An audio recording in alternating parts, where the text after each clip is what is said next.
우리 모두가 이제 예수님을 믿고 사는데 혹시 예수님을 믿으면서 이런 이야기 들으신 적 없어요? 당신 예수 믿는 사람 맞아? 예수 믿는 사람이 정말 왜 그래? 또 목사 같으면 저게 목사 맞아? 목사가 도대체 왜 저래? 저 사람 장로 맞아? 장로가 정말 왜 저래? 얼마 전에 도가니라고 하는 그런 영화가 나왔는데 저는 알지 못했는데 나중에 알고 보니까 그 도가니의 영화에 나오는 그 학교가 기독교 장로가 운영하는 그런 그 크리스찬 학교가 돼서 말 그대로 그 도가니 영화를 본 그런 모든 이 믿지 않는 사람들은 아주 기독교라 그러면은 아주 위선적으로 가득 찬 그런 사람들만이 모이는 그런 단체구나라고 생각할 수 있을 정도로 그 영화의 내용이 정말 예수 믿는 사람들이 도대체 왜 그런가 이렇게 의문을 품을 수밖에 없도록 그렇게 만든 그러한 그 반크리스찬적인 그러한 영화였다는 그런 이야기를 들었습니다. 혹시 여러분 부부간에도 그렇게 이야기하지 않아요? 당신 정말 믿는 사람 맞아? 찔리는 사람 좀 있으세요? 우리 예수 믿는 사람들이 가지고 있는 큰 딜레마가 그거예요. 예수님을 믿는데 믿지 않는 사람들이 볼 때 정말 저 사람 믿는 사람인가? 저 사람 확실히 구원받은 사람이야? 하나님의 백성이야? 구원받은 자로서 예수 그리스도의 그 인격과 향기를 이렇게 내지 못하게 될 때 우리가 받는 그런 그 비난이 이런 종류의 이제 비난입니다. 그래서 진지하게 생각할 줄 알고 하나님의 말씀을 읽는 그리스도인들이 평생 동안 느끼는 그런 갈등이 바로 이러한 문제예요. 그래서 오늘은 성도의 이중 신분이라고 하는 그와 같은 그 제목을 가지고 성도가 하나님과 사람 앞에서 어떤 사람인가 한번 살펴보면서 하나님께서 우리에게 베풀어 주신 은혜가 얼마나 풍성한가를 여기 나오는 창세기 20장 말씀을 가지고 이렇게 제가 오늘은 주로 설명을 해드리는 그런 시간을 갖도록 하겠습니다. 오늘 읽은 창세기 20장에는 아브라함이라고 하는 우리가 소위 믿음의 조상이라고 하는 믿음으로 충만하다고 하는 그러한 그 사람의 이야기가 한 장 내내 1절부터 18절까지 그 안에 기록이 되어 있습니다. 여러분께서 잘 아시다시피 창세기 12장 1절에 가서 보니까 하나님께서 내 고향과 친족과 아버지 집에서 나와 내가 내게 보여줄 것으로 무작정 가라고 이야기할 때 아브라함이 먼저 갈대아 우르를 떠나서 아버지와 함께 하란에 머물다가 그때 75세가 될 때 아버지가 이제 죽게 되었을 때 하란을 떠나서 어디로 가야 할지를 모르고 하나님께서 가라고 하시는 대로 제가 순종하며 가겠습니다 하고 가나안 땅을 향해서 나가는 그와 같은 대목이 이제 나와 있습니다. 그 다음에 13장, 14장에는 아브라함이 이제 가나안 땅에 거하고 그의 조카 롯은 너무나 이제 재물이 많아지게 되니까 저 소돔 땅 앞으로 옮겨가서 서로가 이제 분리해서 이제 사는 가운데 이 안에서 이제 롯이라고 한 사람이 노예가 돼서 잡혀가는 것을 아브라함이 이제 구출하는 그런 내용이 창세기 13장하고 14장에 이제 기록이 되어 있습니다. 그러고 나서 창세기 15장에 아브라함이 지금 자기 아내 사레와 함께 살고 있는데 아들이 없는 가운데 하나님께서 나타나셔서 아브라함아, 내가 내게 씨를 주리라. 근데 그 씨가 어느 정도 많아지게 되냐면 하늘의 별들같이 바다의 모래같이 내가 내 씨를 많게 해주겠다. 그렇게 말씀을 해주는 거예요. 근데 지금 아브라함에게 아들이 있어요, 없어요? 아들이 없는 가운데 하나님이 하늘의 별들같이 바다의 모래같이 내 자손들이 엄청나게 불어나리라고 하는 그런 말씀을 들을 때 아브라함이 하나님께서 말씀하셨으면 그대로 될 줄로 믿습니다 하고 아브라함이 하나님을 믿음에 하나님께서 그것을 그에게 의로 인정해 주셨다고 하는 그 6절 말씀이 나오면서 그래서 칭의로 거기서 비로소 구원을 받는 그런 대목이 창세기 15장에 이제 나오게 됩니다. 창세기 이제 16장에 가서 보면 아들을 준다고 했는데 아무리 해도 아들이 안 나오니까 자기 마음대로 하갈이라고 하는 그런 여종을 취해서 그래서 이스마엘이라고 하는 이와 같은 그 아들을 86세 때 낳는 그와 같은 그 실수를 범하는 그런 내용이 이제 나오고 17장에 가서 보면 하나님께서 99세 때 아브라함에게 나타나셔서 내 이름이 아브라함인데 이제부터 내 이름을 아브라함이라고 바꿔라. 내가 낳은 저 아들 이스마엘은 내가 내게 약속으로 준 씨가 아니다. 앞으로 1년 있다가 내가 내게 씨를 줄 텐데 그 씨로 말미암아 내 자손이 하늘의 별같이 바다의 모래같이 그렇게 불어날 것이다. 그렇게 이제 이야기를 해주셨어요. 그래서 15장 6절에서 아브라함이 비로소 믿음의 조상이라고 하는 그와 같은 이제 타이틀을 받게 되고, 그 다음에 99세 때 이름이 이제 바뀌게 되면서, 그래서 씨를 받으리라고 하는 그런 약속을 하시면서 하나님께서 할례의 언약을 주시면서 이제부터 내게서 나오는 그런 모든 씨는 내가 선택한 그런 민족이라고 하는 그런 차원에서 모든 남자는 이 할례라고 하는 걸 통해서 그래서 하나님께 구분된 그러한 백성이 되라. 그렇게 해서 하나님께서 할례의 언약을 주시는 그와 같은 내용이 나오고 18장 19장에는 소돔과 고모라 땅에 하나님께서 불과 유황으로 그 소돔과 고모라 땅을 멸절시키는 가운데 간신히 롯을 구해내는 그와 같은 대목이 나오고 드디어 오늘 20장에 아브라함에 대한 이제 말씀이 이제 나오기 시작합니다. 20장 1절에 가서 보니까 아브라함이 거기서 남쪽 지방으로 이동하여 가데스와 수르 사이에 거하며 그랄에 머물렀더라. 지금 이렇게 기록이 되어 있습니다. 무슨 이유인지 알 수가 없지만 가나안 땅을 지금 떠나서 여기 그랄이라고 하는 땅은 블레셋 사람들이 따는 그런 사는 그와 같은 이제 땅이었습니다. 그래서 아브라함이 20년 정도 살고 있던 가나안 땅에 마므레라고 하는 그러한 도시를 떠나서 그래서 블레셋 사람들이 살고 있는 땅, 그 중에 그 블레셋 사람들의 수도라고 할 수 있는 그랄이라고 하는 그런 땅에 내려가서 그래서 살게 되는 그런 내용이 20장 1절에 이제 나옵니다. 근데 20장 2절에 가서 보니까 아브라함이 여전히 고치지 못한 옛 버릇이 또 나온 거예요. 아브라함이 자기 아내 사레를 가리켜 이르기를 그녀는 내 누이라 하였으므로 그랄 왕 아비멜렉이 사람을 보내어 사라를 데려가니라. 이렇게 기록이 되어 있어요. 창세기 12장에 가서 보시면은 아브라함이 가나안 땅에 내려왔다가 기근이 임하니까 어디로 내려가요? 이집트 땅으로 내려갔다가 지금 얘기한 걸 그대로 이집트 땅에 가서 파라오와 그의 모든 신하들에게 사례가 너무 아름답습니까 하고 이집트 사람들이 왕에게 고하니까 이 여자는 내 아내가 아니라 내 누이입니다. 이렇게 해서 파라오가 사례를 데려가는 그와 같은 일이 있어서 거기서 혼났잖아요. 그렇죠? 근데 지금 여기 또 이방 땅, 그랄이라는 하는 그 땅으로 내려가서 그 옛 버릇을 고치지 못하고 지금 다시 그 버릇이 나와갖고 거짓말을 하는 그와 같은 내용이 저기 2장에 이제 기록이 되어 있습니다. 3절에 가서 보니까 드디어 하나님이 또 개입을 하시는 거예요.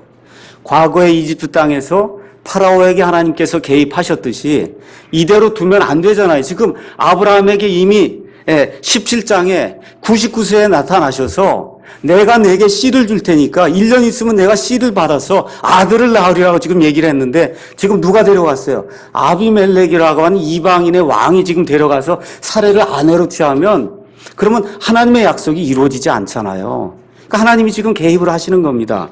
그래서 3절에 그러나 밤에 하나님께서 꿈에 아비멜렉에게 가셔서 그에게 이르시되 보라 내가 데려온 여인으로 인해 너는 죽은 자가 되었나니 그 여인은 한 남자의 아내이니라. 내가 아직 그 여인을 범하지 않았지만 그건 간음하는 일이다.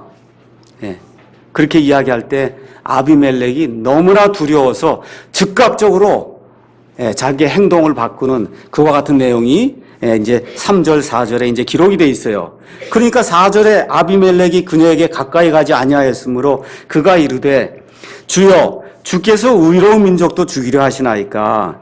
그가 내게 이르기를 그녀는 내 누이라 하지 아니하였나이까. 또한 그녀도 스스로 이르기를 그는 내 오라비라 하였사오니 나는 순전한 마음과 무죄한 손으로 이 일을 행하였나이다 라고 하면서 아비멜렉이 하나님께 항변하는 그와 같은 내용이 나와 있어요. 잘 보셔야 돼요.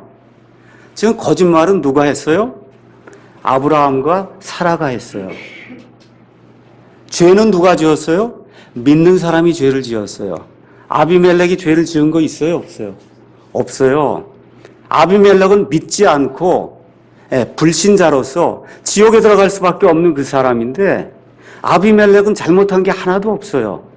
믿는 사람이 지금 잘못했는데 믿는 사람 중에서도 지금 우리가 믿음의 조상이라고 하는 아브라함과 지금 사라가 믿지 않는 지금 불신자 앞에 가서 거짓말을 치다가 지금 이렇게 하나님이 개입할 수밖에 없는 이와 같은 일들이 지금 생기게 된 겁니다. 그래서 아비멜렉의 행위는 의로웠고 믿음의 조상이라고 하는 아브라함의 행위는 하나님 보시기에 사람 보시기에 악한 그런 행위였다. 성경이 지금 그렇게 이야기를 하고 있습니다. 그랬더니 6절에 하나님께서 꿈에 그에게 이르시되 참으로 내가 순전한 마음으로 이 일을 행한 줄 내가 아노라.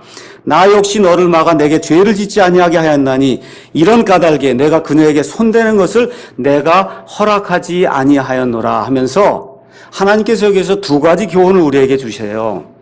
비록 불신자라 해도 하나님 앞에 마음이 올바르게 하면 그러면 하나님이 죄를 짓지 못하도록 막아주신다는 거예요.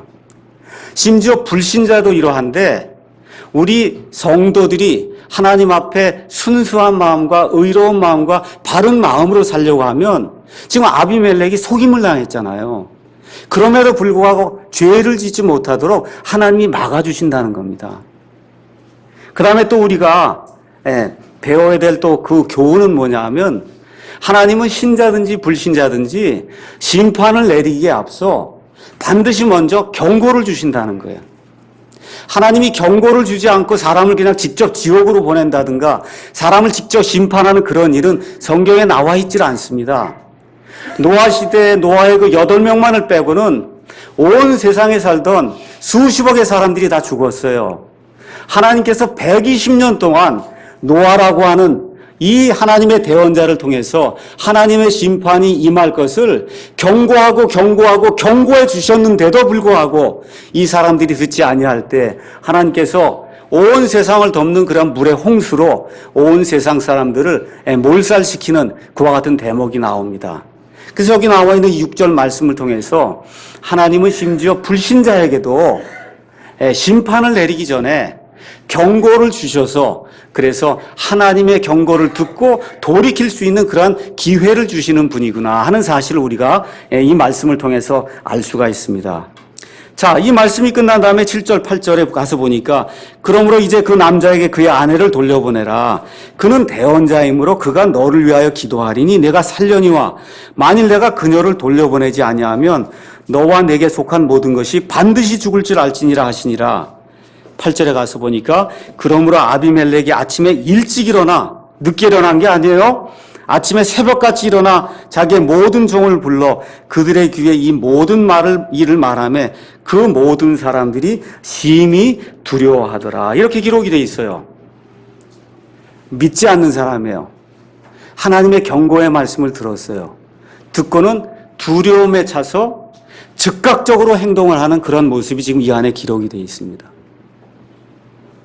저를 한번 보세요. 매주 하나님의 말씀 들으시죠? 읽으시죠? 이렇게 즉각적으로 행동이 변하는 삶이 우리 가운데 있습니까? 하나님의 말씀을 이렇게 들을 때, 읽을 때 여기 나와 있는 불신자잖아요, 아비멜렉이. 아비멜렉이 두려움에 차서 자기의 모든 신하와 자기의 모든 가족을 불러서 하나님께서 내게 말씀하신 그대로 새벽같이 내가 이 일을 행해야 되겠다고 지금 순종하는 그런 모습이 나오고 있는데 오랫동안 예수님을 믿었다고 하는 우리가 여기 나와 있는 이 불신자처럼 하나님의 말씀이 우리에게 선포가 될 때 두려움에 가득 차서 하나님을 경외하는 그런 마음으로 우리의 마음을 돌이키고 회개하는 그런 심정을 가지고 하나님 제가 잘못했습니다 하고 우리의 마음을 바꾸는 그런 일이 우리 가운데 얼마나 있는가 한번 생각해보는 그런 시간이 되기를 간절히 원합니다. 9절 가서 보니까 그때 아비멜렉이 아브라함을 불러 그에게 이르되 내가 우리에게 무슨 일을 행하였느냐 내가 무슨 일로 내게 죄를 지었기에 내가 나와 내 왕국 위에 큰 죄를 가져왔느냐 내가 마땅히 하지 말아야 할 큰 일들 그런 일들을 내게 행하였도다. 이게 무슨 얘기예요? 불신자가 믿음의 조상을 데려다가는 지금 책망을 하는 거예요. 얼마나 아이러니해요. 믿음의 조상, 우리가 믿음의 조상입니다 하고 부르는 아브라함을 데려다가는 하나님을 믿지 않는 지금 불신자가 내가 한 일이 도대체 뭐냐 하고 지금 책망을 하는 엄청난 아이러니가 지금 이 구절 안에 지금 기록이 되어 있습니다. 쉽게 얘기하면 믿는 사람이 왜 그래요? 그렇게 얘기하는 거예요. 지금 아브라함에게. 당신 구원받은 사람 맞아요? 내가 도대체 무슨 잘못을 했길래 나와 내 가족과 내 왕국 위에 하나님의 화를 가져오는 겁니까? 당신 정말 믿는 사람 맞습니까? 하고 지금 책망하는 이와 같은 내용이 이 구절에 기록이 되어 있습니다.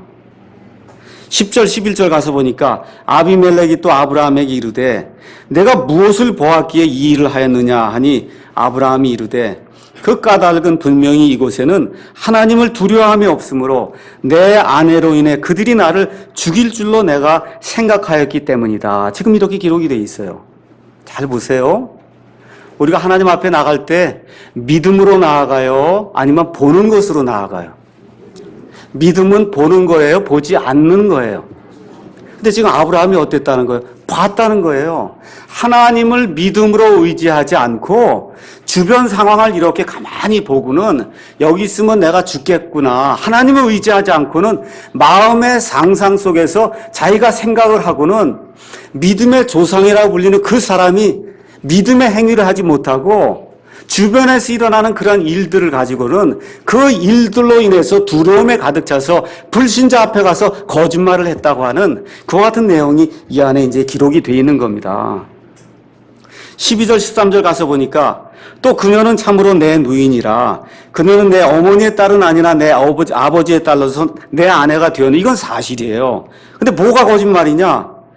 하나님께서 나로 하여금 내 아버지 집을 떠나 떠돌아다니게 하실 때에 내가 그녀에게 이르기를 우리가 가게 될 모든 곳에서 나에 대하여 말하기를 그는 나의 오랍이라 하라. 이것이 당신이 내게 베풀 친절이라 하였노라. 이건 무슨 소리예요? 아예 미리부터 작정하고 거짓말을 하기로 미리부터 작정을 하고 고향 떠나올 때부터 가지고 있던 그 거짓말을 그저 급하면 그 거짓말을 계속해서 사람들 앞에 내놓는 그와 같은 삶을 아브라함이 믿음의 조상이라고 불리는 우리보다 훨씬 더 믿음이 충만한 그런 사람이 그런 잘못을 믿지 않는 불신자 앞에서 그와 같은 악을 행하였다고 성경이 기록을 하고 있는 겁니다. 이것 또한 아이러니입니다. 근데 또 큰 아이러니가 또 이제 나오기 시작하는 거예요. 14절에서 이제 16절은 아비멜렉이 양과 소와 남종과 여종들을 취하여 아브라함에게 주고 또 그의 아내 사레도 그에게 돌려보내며 아브라함이 이르되 보라 내 땅이 내 앞에 있으니 내가 기뻐하는 것에 거하라 하고 불신자가 오히려 지금 신자에게 은혜를 베푸는 겁니다. 그 다음에 16절에는 사라에게 이르되 보라 내가 내 오라비에게 은 1000개를 주었은즉 보라 그가 너와 함께한 모든 사람과 다른 모든 사람에게 너를 위한 눈 가리개가 되리라 하였더라. 이같이 그녀가 비난을 받았더라. 그래서 불신자가 예수님을 믿고 하나님을 믿는 그런 신자를 정면에 두고 조롱하고 비난하는 그런 대목이 지금 여기 14절에서 16절에 이제 기록이 돼 있어요. 근데 진짜 아이러니가 또 나와요. 그게 뭐냐? 17절, 18절에 가서 보니까 아주 이상한 일이 또 나오는 거예요. 이에 아브라함이 하나님께 기도하며 하나님께서 아비멜렉과 그의 아내와 그의 여종들을 치료하사 그들이 자녀들을 낳게 하셨으니 이는 주께서 아브라함의 아내 사레로 인하여 아비멜렉의 집의 모든 태를 속히 닫으셨기 때문이다. 죄는 누가 졌어요? 누가 졌어요? 아브라함과 사레가 죄를 졌는데 그 온 땅에서 아비멜렉의 집안의 병을 고칠 사람은 또 누구뿐이 없다는 거예요. 누구뿐이 없어요? 아브라함뿐이 없다는 거예요. 이게 아이러니 아닙니까? 죄는 누가 졌어요? 아브라함과 지금 사라가 졌는데 하나님 지금 뭐라고 얘기하냐 하면 아브라함이 기도하지 않으면 아비멜렉과 아비멜렉의 집에 있는 모든 그 여인들의 태가 막혀서 아기를 낳지 못한다는 겁니다. 7절 말씀 가서 한번 보세요. 뭐라고 기록이 되어 있냐? 그는 대언자라는 거예요.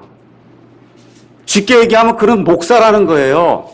쉽게 얘기하면 그는 무슨 감독이니 노회장이니 이런 사람이라는 거예요. 하나님의 말씀을 대언한다는 거예요. 그건 거룩한 사람이라는 거예요. 근데 그 거룩한 사람이 믿지 않은 사람 앞에 가서 지금 거짓말을 줄줄이 하고 있고, 근데 하나님 뭐라 그러냐면 그는 대언자인데 그가 너를 위해 기도하리니 그러면 어떻게 된다는 거예요? 내가 살 수 있다. 이게 얼마나 아이러니해요. 그렇죠? 죄인 중에 죄인인데 사람 눈에 보면 이건 아주 악독한 죄인이에요. 거짓말쟁이에요. 근데 지금 하나님이 뭐라고 말씀하시냐 하면 그는 내 대언자다. 그를 통하지 않고는 내가 살 수가 없다. 내 집안의 여인들의 모든 태가 지금 다 갇혀서 아기를 낳을 수가 없다. 그러니까 아브라함이 너를 대신해서 기도해야만 내가 그의 기도를 통해서 너의 모든 집에 태를 열어주고 너를 살게 해주겠다고 하는 그런 말씀이 이 안에 이제 기록이 돼 있어요. 이것이 뭐냐 하면 성도의 이중 신분이다. 이렇게 이야기하는 거예요. 다시 한번 말씀을 드리면 아브라함은 하나님의 눈앞에서 창세기 15장 6절에 아브라함이 주를 믿음에 하나님께서 그것을 그에게 의로 여겨주셨다라고 하는 그 칭의의 말씀을 통해서 하나님 앞에서는 영원토록 의인이에요. 하나님이 눈으로 보면 아브라함은 예수님의 피로 완전히 감싸져서 하나님이 보실 때는 죄가 없는 사람이에요. 영원토록 아브라함의 자리가 천국에 마련이 되어 있단 말이에요. 믿음의 조상이에요. 하나님의 눈에서 보면 이것을 성경은 그의 위치라고 이야기하는 거예요. 하나님 눈앞에서 봤을 때 아브라함의 위치는 영원토록 하나님 눈앞에서 하나님의 왕좌 오른편에 앉을 그런 사람으로 영원토록 하나님 눈앞에서 고정이 되어 있는데 사람들의 눈앞에서 보면 그러면 믿는이라고 한다 할지라도 여기 아브라함처럼 이런 악한 일도 행하고 죄악을 행하고 사람들 앞에 거짓말쟁이라고 욕도 먹고 떠돌아다니면서 사람들의 눈앞에서는 그의 상태가 계속해서 변하는 것을 우리가 볼 수 있다. 그 얘기입니다. 그래서 다시 말씀드리면 하나님 앞에서 그의 위치는 영원토록 고정이 됐어요. 불변이에요. 근데 사람들 앞에 드러난 아브라함의 행위를 보면 불변이 아니라 어때요? 가변이란 말이에요. 왔다 갔다 하는 거예요. 이것이 성경이 이야기하는 성도의 이중신분이다. 저와 여러분이 예수님을 믿고 구원 얻었어요. 저희의 행위가 있습니까? 없습니까? 그 안에. 우리가 뭐 잘한 거 있어서 구원받았어요? 아니면 예수님께서 100% 십자가에서 이뤄놓으신 그 예수님의 은혜로 말미암아 구원받았어요? 예수님의 은혜로 말미암아 내 행위는 하나도 없고 오직 하나님께서 보내주신 자 그 예수 그리스도의 은혜로 말미암아 그분의 보혈의 구속의 공로로 말미암아 내 행위와 상관없이 하나님 앞에 의롭다 하심을 얻어서 하나님 앞에서 우리의 자리가 영원토록 하늘나라에 고정이 되어 있단 말이에요. 불변이야 이 사실은. 근데 뭐가 가변이냐? 사람들 앞에서 내 아내 앞에서 내 자식들 앞에서 내 친구들 앞에서 보여지는 내 행위는 가변이란 말이에요. 이게 왔다 갔다 하니까 여기 잘못을 하면 저 사람 저 예수 믿는다고 하는 저거 예수 믿는 게 맞아? 이런 이야기가 사람들의 입에서 나올 수 있는 그런 상황이 우리 가운데 늘 발생을 하고 있다. 이거를 잘 기억을 해야 된다는 겁니다.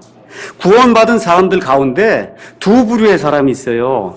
하나는 육적인 그리스도인이에요. 한 번 구원받았으니까 영원히 구원받았으니 이제부터 내가 무슨 일을 하든지 내 자리는 고정이 돼 있으니까 무슨 악한 일을 해도 아무 문제가 없습니다 하고 주장하는 그러한 그리스도인들이 있어요. 그거는 둘 중 안에 하나예요.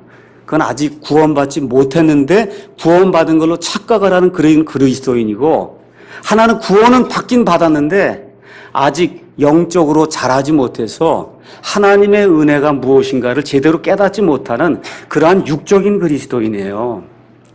영적인 그리스도인, 성화가 돼서 점점 하나님의 모습으로 바뀌어가는 그런 그리스도인은 내가 행하는 그런 행동이 우리 주님에게 누가 되는지, 내 가정에 누가 되는지, 내 자식들에게 누가 되는지, 우리 교회에 누가 되는지 늘 조심하고 생각하고 살펴보며 살면서 하나님의 형상에 좀 더 가까워지려고 노력하는 그런 모습이 나타나는 그런 사람이 하나님이 기뻐하시는 영적인 그리스도인이다. 성경이 그렇게 이야기하고 있는 겁니다. 다시 한번 말씀드리면 우리의 구원은 예수 그리스도의 은혜로 말미암아 내 행위와 상관없이 거저 믿음으로 은혜로 구원받는 겁니다.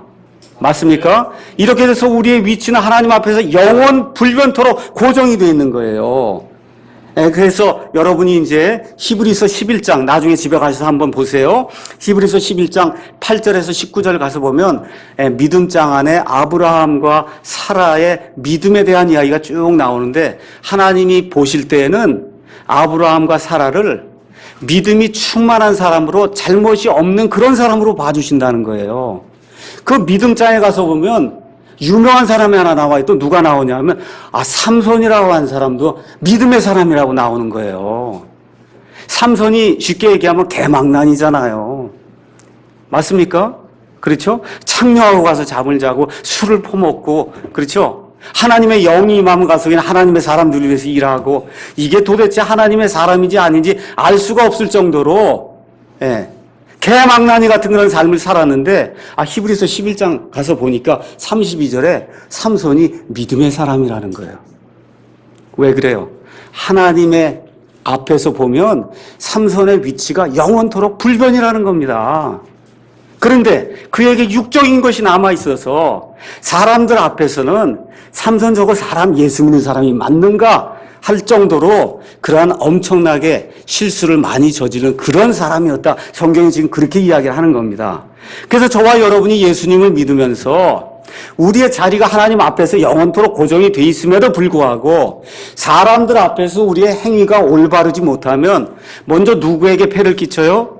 예수님에게 폐를 끼치고 그 다음에 누구에게 폐를 끼쳐? 내 아내와 남편에게 폐를 끼치고 내 자식들에게 폐를 끼치고 그 다음에 우리 교회에 폐를 끼치고 한국에 있는 믿지 않는 모든 사람들에게 폐를 끼치는 그런 일이 생기기 때문에 그래서 저와 여러분이 신경을 쓰고 늘 조심해야 될 것은 이미 구원받은 거 확실하면 그 다음에 뭘 신경을 쓰면 살아야 돼요? 성화가 돼야 되겠구나. 성화가 돼야 되겠구나. 성령님의 충만함을 받아서 예수 그리스도의 그 장성한 그런 모습에 이르기까지. 그래서 내가 하나님 앞에서 그 위치가 확고할 뿐만 아니라 사람들 가운데서도 보기에 정말 예수 그리스도의 그런 향기를 내뿜는 그와 같은 사람이 돼야 되겠구나 하고 작심을 하는 그러한 영적인 그리스도인이 되기를 예수님의 이름으로 축원합니다. 이집트 탈출한 이후에 이스라엘 사람들의 그 상태를 한번 살펴보겠어요. 출애굽기 12장 가서 보시면 유월절 사건을 통해서 그 어린 양의 피를 보는 그 믿음을 통해서 이집트 땅에 살고 있던 이스라엘 백성이 400년 동안 종살이를 하다가 하나님의 은혜로 거저 이집트 땅에서 나오는 그런 대목이 나옵니다. 가다 보니까 뭐가 있어요? 홍해가 가로막고 있는 거예요. 하나님의 은혜를 통해서 하나님의 홍해를 갈라갖고 그 많은 사람들이 물 한 방울 묻지 않고 홍해를 건너는 그러한 역사가 일어났고 가다 보니까 물이 없으니까 하나님이 반석에서 물을 내주시고 먹을 것이 없으니까 하나님께서 40년 동안 만나를 내려주시고 그들이 입은 옷이 40년 동안 헤어지지 아니하고 40년 동안 걸었음에도 불구하고 발이 부르트지 않고 신발이 닳지 않는 그런 기적을 40년 동안 하나님께서 내려주셨는데도 불구하고 이집트 땅에서 나오자마자 이스라엘 백성이 하는 일이 뭐예요? 불평과 불만과 짜증과 하나님 앞에서 매일같이 하나님 앞에 불평하고 불만하고 하나님 원망하는 그런 일들을 행하지 않습니까? 그래서 어떤 일이 발생해요? 걸어서 갈 수 있는 남자만 60만 명이었는데 그 남자들 중에 몇 명만 가나안 땅에 들어가요? 몇 명만? 2사람만 들어가요. 누구와 누구만 들어가요?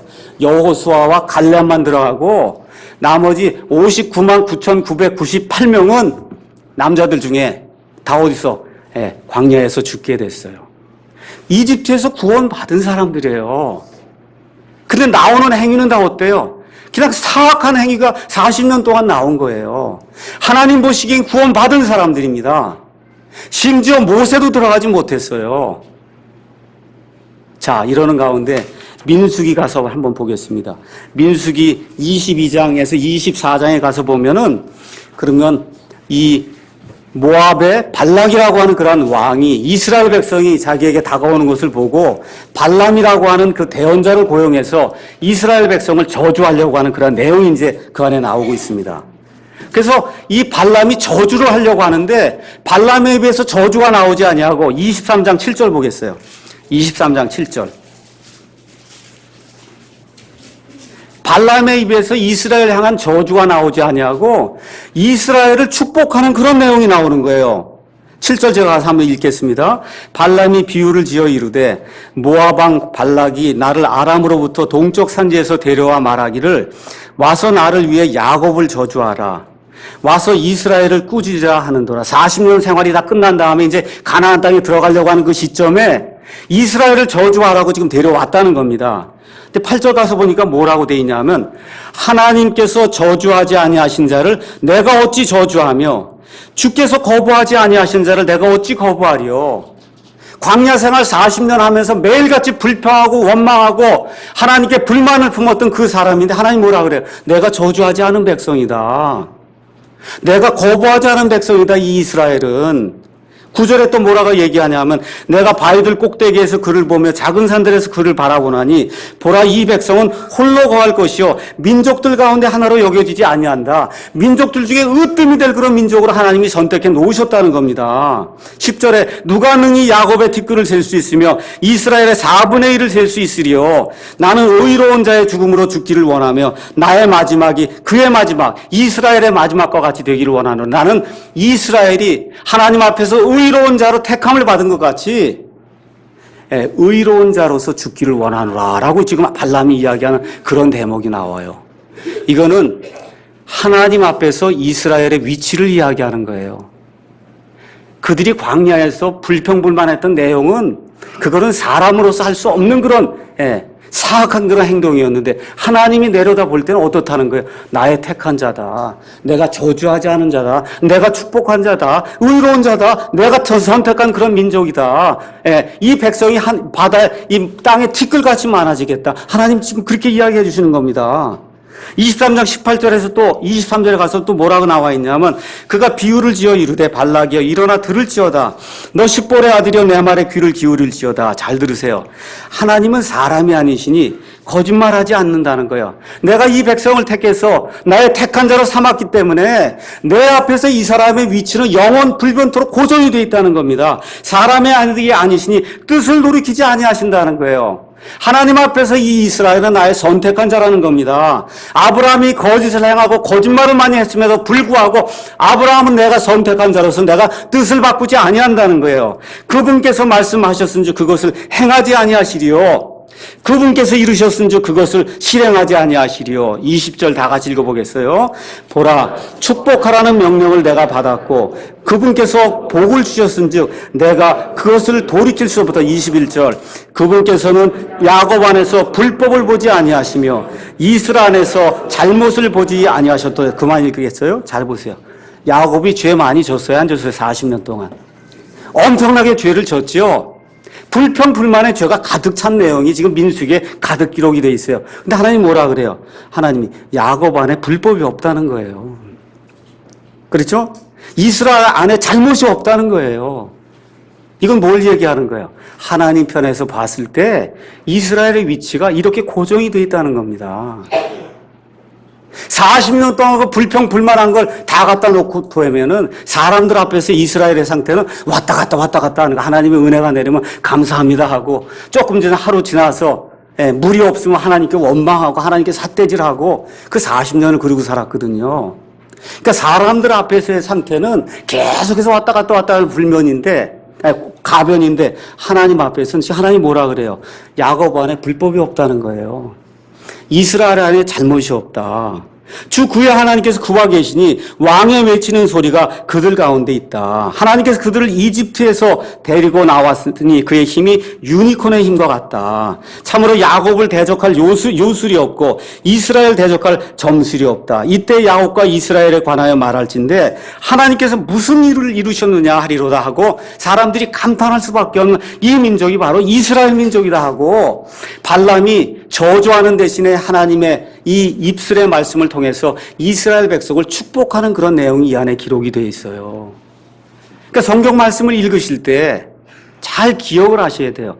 이 말씀이 하나님 보실 때 그 사람의 위치에 대해서 지금 이야기하고 있는가, 아니면 그냥 사람들이 볼 때 늘 왔다 갔다 하면서 이게 죄악을 짓는 그런 그 가변적인 그런 사람의 상태에 대해서 이야기하고 있는가, 이걸 구분해서 성경을 잘 읽지 않으면은 그러면 성경을 읽다가 실족합니다. 아니 도대체 이게 하나님 믿는 사람 맞아 이거? 왜 이렇게 불평불만이 많고 원망이 많고 짜증을 내고. 근데 하나님 뭐라 그래요? 잘못이 없다는 거예요. 하나님 눈에는 불법이 없다는 거예요. 주 하나님이 그와 함께 계신다는 겁니다. 구원받은 사람이라는 거예요. 누가 뭐라 그러든 구원받은 사람이라는 건 내 자녀라는 겁니다. 여러분 이런 축복 받으셨어요? 여러분 이런 축복 받으셨어요? 세상 사람들이 나에 대해서 무엇라고 이야기하든 나는 하나님 앞에서 볼 때 하나님의 눈에는 내 자리가 영원히 고정되어 있습니다. 여러분 이런 축복 받으셨어요? 예수 그리스도를 통해서 내 행위와 상관없이 예수님께서 십자가에서 피를 흘리시면서 다 이루었다고 말씀하실 때 내 모든 죄악이 예수님의 은혜로 말미암아 완전히 제거되어 없어진 그 사실은 믿음으로 말미암아 내 행위와 상관없이 거저 주시는 그 하나님의 은혜를 받은 적이 있습니까, 여러분? 그럼 여러분의 위치가 하나님 앞에서 고정이 되어 있는 거예요. 불법이 없는 사람이 여러분은 죄악이 없는 사람이에요. 잘못이 없는 사람이에요. 힘이 유니콘과 같이 넘치는 하나님의 사람이다. 성경이 지금 그렇게 이야기하고 있습니다. 신약 성경에 가서 보시면 사도행전 5장 1절에서 11절 가서 보시면은 아나니아와 삽비라라고 하는 그런 사람의 이야기가 나옵니다. 사도행전이 시작이 되면서 성령님께서 침례를 주시고 성령님의 충만을 통해서 많은 유대인들이 구원을 받아서 이제 유대인 그리스도인들이 생겨나기 시작했어요. 근데 이 사람들은 여전히 예수님이 언제라도 재림할 수 있다는 그런 생각을 가지고 그리고 예루살렘을 떠나지 아니하고 거기 모여서 예배를 드리고 있는 거예요. 이 성전에 예수님이 오시게 되면 우리가 할렐루야 메시아여 어서 오시옵소서 하고 예수님을 맞아들일 그런 준비를 하고 있다 보니까 사람이 2만 명 3만 명 늘어나니까 먹을 게 있어야 될 거 아닙니까? 그러니까 어떻게 하기 시작했어요? 사람들이 돈이 많은 유대인들이 자기 물건을 다 팔아갖고 이건 내게 아닙니다. 우리가 다 같이 나눠서 먹으면서 예수님 재림 오실 때까지 기다립시다 해서 물건을 공동으로 소유하는 그런 일이 이제 4장에 가서 보면 생겨요. 거기 5장에 들어가서 보니까 아나니아와 삽비라라고 하는 사람이 그 안에 나오는데 이 사람들은 성령 충만을 받았어요. 그래서 가지고 있는 땅이 있으니까 내 땅을 다 팔아다가 하나님 앞에 내어놓고 우리가 예수님의 재림을 기다려야 되겠구나 하고 땅을 팔았는데 땅을 팔고 돈을 딱 바꿔보니까 뭐가 들어간 거예요? 욕심이 들어간 거예요. 그래서 어떻게 했어요?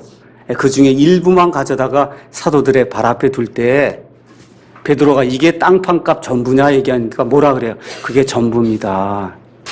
그래서 어떻게 됐어요? 그 자리에서 죽었죠? 맞습니까? 예. 아나니아와 삽비라 구원받은 사람이 아니에요. 구원받은 사람이에요. 성령님의 충만을 받아서 이 사람들 내가 공개해야 되겠다 해서 자기가 가지고 있는 많은 땅을 팔아갖고 하나님께 바치려고 한 하나님의 성도예요. 근데 어떻게 해요? 땅을 딱 팔고 나니까 욕심이 들어가서 이게 전부입니다 하고 일부만 갖다 바치게 될 때 극단적으로 어떤 일이 발생했어요? 죽임을 당하는 그러한 사례가 아나니아와 삽비라에게 일어난 그런 일이 성경에 기록이 되어 있어요. 아나니아와 삽비라의 위치는 하나님 앞에서 볼 때 영원히 고정된 하나님의 성도예요. 불법이 없는 사람이에요. 잘못이 없는 사람이에요. 근데 사람들 앞에서는 어떤 사람이에요? 죄인이란 말이에요. 저거 믿는 사람 맞아? 아니 어떻게 성령님을 속여? 그래서 어떻게 돼요? 죽임을 당했단 말이에요. 고린도전서 5장에 가서 보면 고린도 교회 안에 여러 종류의 악한 자들이 많이 있었는데 성도입니다. 다 성도예요. 악한 자들이 많이 있었는데 어느 정도 악한 자가 있냐면 자기의 아버지의 아내를 데려다가 그 아내와 음행을 벌인 자가 고린도 교회 안에 구원받은 자로서 이게 뻔뻔히 앉아 있다는 거예요. 그러니까 사도 바울이 화가 나서 뭐라 그래요? 내가 저자를 사탄에게 넘겨주었다. 어떻게 하려고? 죽이라고. 사도행전 고린도전서 5장 가서 보면 그렇게 기록이 되어 있거든요. 이 사람 구원받은 사람이 아니에요. 구원받은 사람인데 세상 사람도 하지 않는 어떻게 자기 아버지의 아내를 물론 친어머니는 아니겠지만 그 의붓 어머니를 데려다가 어떻게 음행을 할 수가 있어요. 그 누가 했다는 거예요? 고린도 교회 성도가 했다는 거예요. 그의 위치는 영원토록 하나님 앞에 고정이 돼 있어요. 근데 사람들이 볼 때는 어때요? 완전 극심한 죄인이다 그 얘기입니다. 그게 그의 상태예요. 디모데후서 4장 10절에 사도 바울이 죽기 전에 디모데에게 마지막 유서 같은 편지를 보내면서 맨 마지막에 슬픈 이야기를 하나 기록했어요. 거기 가서 보니까 뭐라고 써 있냐면 데마는 현재 이 세상을 사랑하여 나를 버리고 데살로니가로 갔다고 하는 그와 같은 아주 슬픈 이야기가 기록이 되어 있습니다. 데마라고 하는 사람이 구원받은 사람이에요. 사도 바울과 함께 열심히 사역을 하던 사람이에요. 근데 나중에 어떻게 됐어요? 세상을 사랑하는 그런 마음이 들어가서 사도 바울을 버리고는 데살로니가로 훌쩍 떠나버렸다는 겁니다. 그의 위치는 하나님 앞에 영원히 고정되어 있어요. 성도예요. 잘못이 없는 사람이에요. 불법이 없는 사람인데 사람들에게 보여질 때는 죄인으로 드러날 수밖에 없는 그러한 모습이 우리 안에 있다. 그 얘기입니다. 그래서 오늘 위치와 상태에 대해서 제가 이제 말씀을 드리는 겁니다. 우리 이제 가서 성경 말씀 읽고 이제 마무리 짓겠습니다. 에베소서 보겠어요. 에베소서 2장 5절에서 6절에 있는 말씀 우리가 한번 보겠습니다.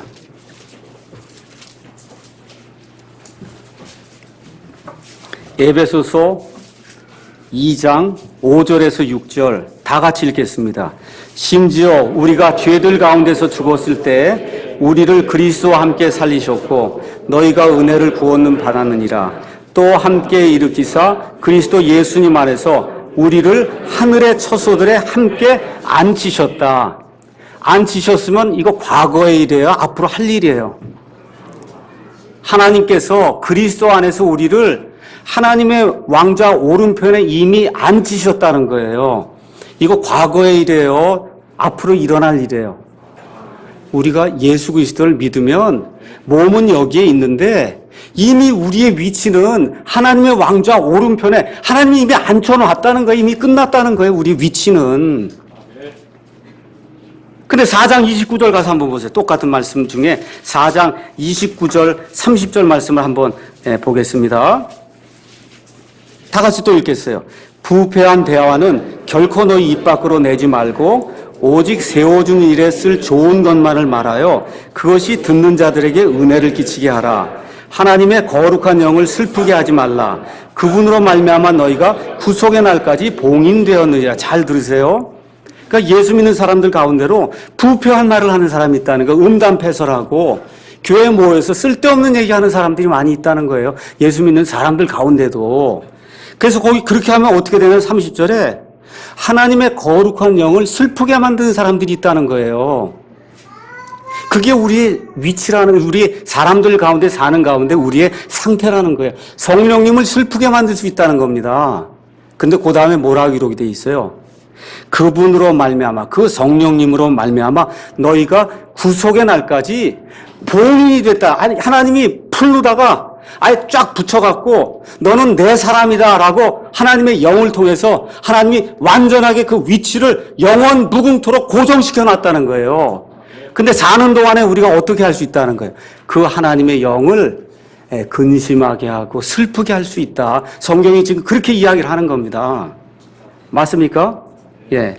자, 골로새서 말씀 하나만 더 읽어보겠습니다. 골로새 그 옆에 가서 보시면 골로새서 1장 12절, 14절 한번 가서 보겠어요. 골로새서 1장 12절에서 14절 다 같이 읽겠습니다. 우리를 빛 가운데서 성도들의 상속 유업에 참여하는 자가 되게 합당하게 하신 하나님 아버지께 감사드리기를 원하였노라. 그분께서 우리를 어둠의 권능에서 건져내사 자신의 사랑하는 아들의 왕국으로 옮기셨으니 그분 안에서 우리가 그분의 피를 통해 구속 곧 죄들의 용서를 받아도다. 과거에 끝난 일이에요? 앞으로 이루어질 일이에요? 끝난 일이에요? 이루어질 일이에요? 끝난 일. 하나님 앞에서 우리의 위치가 영원 불변토록 고정이 됐다는 겁니다. 3장 5절 보겠어요. 3장 5절 다 같이 한번 읽겠습니다. 그러므로 땅에 있는 너희 지체들을 죽이라. 그것들은 음행과 부정함과 무절제한 애정과 악한 욕정과 탐욕이니 탐욕은 우상숭배니라. 여기 나와 있는 너희는 구원받은 사람이에요, 구원받지 않은 사람이에요? 구원받은 사람이에요, 구원받지 않은 사람이에요? 구원받은 사람인데 위치는 고정이 돼 있어, 하나님 앞에. 근데 살다 보면 사람들이 보는 우리의 상태는 모두 할 수 있어요. 음행도 할 수 있고 부정함도 할 수 있고 교회 안에서 무절제한 애정 가진 사람도 있고 악한 욕정과 탐욕을 가진 사람도 있다는 거예요. 8절에 대해서 사도 바울이 뭐라고 얘기하냐면 이젠 너희도 이 모든 것을 내버리라. 곧 분노와 진노와 악의와 신성모독가 너희 입에서 나온 모든 더러운 대화라. 너희가 누구예요? 구원받은 사람이에요. 그러니까 저와 여러분이 이런 일도 할 수 있어요, 없어요? 있다는 거예요. 근데 문제가 무엇이냐? 문제가 무엇이냐? 저와 여러분이 한번 구원받았으니까 더러운 대화도 하고 쓸데없는 일들을 하고 음담패설을 하고 사람들 보기에 좋지 않은 그런 일들을 행하게 되면은 성령님을 근심하게 만들고 하나님 아버지께 누가 되게 되며 말 그대로 교회가 사람들로부터 조롱을 받고 비난을 받게 되는 그런 근본적인 원인을 제공하는 자가 된다. 성경이 지금 그렇게 이야기한다는 겁니다. 그게 극심히 이루어지게 되면 어떤 일이 발생해요? 하나님이 심지어 죽인단 말이에요. 잘 들으셔요. 이거 제 말이 아니에요. 아나니아와 삽비라처럼 고린도전서 5장에 나와 있는 그 음행한 사람처럼 그 믿는 자가 너무나 엄청나게 사악한 그런 일을 행할 때는 하나님 심지어 그를 죽여서라도 빨리 데리고 간다, 그 얘기입니다. 이러한 일을 당하면 여러분 좋아요, 나빠요? 안 되지 않습니까? 그러니까 우리 예수 믿는 사람들이 이제부터 신경을 쓰고 열심을 다해서 해야 될 그런 일이 뭐예요? 성령님의 충만을 구해서 어떻게 하든지 어떻게 해야 돼요? 하나님을 기쁘시게 하는, 그래서 어떤 일이 돼야 되냐면 그리스도의 형상, 예수님이 말한 것처럼 말하고 예수님이 행한 것처럼 하고 예수님이 긍휼을 베푸신 것처럼 긍휼을 베풀고 예수님이 정의를 행하신 것처럼 정의를 행하는 그런 일이 돼서 예수 그리스도의 장성한 분량에까지 이르도록 우리의 믿음이 매일같이 장성하는 그런 그 성화의 삶이 우리 가운데 이루어지지 않으면 예수 믿으면서 오히려 믿지 않은 사람들에게 실족거리가 되고 비난거리가 되고 조롱거리가 돼서 극심하게 되면 심지어 죽음에까지 이르는 그런 일이 일어난다고 성경이 이야기를 하는 거예요. 그래서 저와 여러분이 부부 생활하고 가정 생활하고 밖에 나가서 사회 생활할 때 그리스도의 형상을 내가 닮아야 되겠구나. 하나님의 본성에 참여한 자가 되었으니 하나님의 본성이 내 삶에서 나타나야 되겠구나. 이거에 매진을 해야 되는 겁니다. 결론을 말씀드릴게요. 성경을 보면 모순처럼 보이는 이런 일들이 많아요. 아이, 도대체 이거 믿는 사람이 이런 일을 할 수 있을까? 모순처럼 보이는 그런 일들이 많아요. 그 중에 하나가 뭐냐 하면 그리스도인의 위치와 상태에 대한 그런 말씀들이에요. 그래서 이런 말씀들을 잘 구분해서 읽지 않으면은 그럼 성경 읽다가 실족해서 안 믿는단 말이에요. 무슨 이야기인지 아시죠? 그래서 저와 여러분이 성경을 잘 구분해서 읽어야 돼요. 또 구원받았으니까 영원토록 내 자리가 고정되었구나 하고 밖에 나가서 엄청난 그런 죄를 짓게 되면 그 안에 정말 그리스도의 영이 있는가 없는가를 다시 한번 살펴봐야 된다. 성경이 그렇게 이야기하는 겁니다. 죄 많은 곳에 은혜가 넘쳤나니 그러므로 우리가 죄 가운데 더 거할 수 있느냐? 거할 수 있어요? 없어요? 없어요. 그럴 수 없느니라. 이게 성령님이 들어간 사람의 이 세상에서 나타나야 될 그런 징표라고 성경이 이야기하는 거예요. 그래서 구원받았어도 하나님은 심는 대로 거두게 해주세요. 구원받았어도 하나님은 심는 대로 거두게 해주시는 겁니다. 고린도전서 읽는 말씀 하나만 읽고 그리고 마치도록 하겠어요. 고린도전서 10장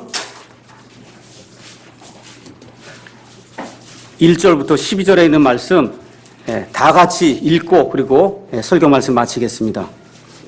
읽겠습니다. 또한 형제들아 나는 이것을 너희가 모르기를 원치 아니하노니 곧 우리 조상들이 다 구름 아래에 있고 모두 바다를 지나가며 모두가 구름과 바다 속에서 모세에게로 침례를 받고 모두가 같은 영적 음식을 먹으며 모두가 같은 영적 음료를 마셨느니라. 그들이 자기들을 따라가던 영적 반석으로부터 마셨는데 그 반석은 그리스도였느니라. 그러나 하나님께서 그들 중에 많은 사람들을 매우 기뻐하지 아니하셨으므로 그들이 광야에서 쓰러졌느니라. 이제 이런 일들이 우리의 본보기가 되었으니 이것은 그들이 탐한 것 같이 우리도 악한 것들을 탐하지 아니하게 하려 함이라. 그들 중에 어떤 자들과 같이 너희는 우상 숭배자가 되지 말라. 이것은 기록된 바 백성이 앉아서 먹고 마시며 일어나서 뛰놀더라 함과 같으니라. 그들 중에 어떤 자들이 음행하다가 하루에 23,000명이 쓰러졌으니 우리는 그들과 같이 음행하지 말자. 또한 그들 중에 어떤 자들이 그리스도를 시험하다가 뱀들에게 멸망을 당하였으니 우리는 그들과 같이 시험하지 말자. 또한 그들 중에 어떤 자들이 불평하다가 파멸시키는 자에게 멸망을 당하였으니 너희는 그들과 같이 불평하지 말라. 이제 이 모든 이들은 그들에게 본보기로 일어났으며 또 그것들은 세상의 끝을 만난 우리를 훈계하기 위해 기록되었느니라. 마지막 그런즉 스스로 서 있는 줄로 생각하는 자는 넘어지지 않도록 주의할지니라. 기도하겠습니다.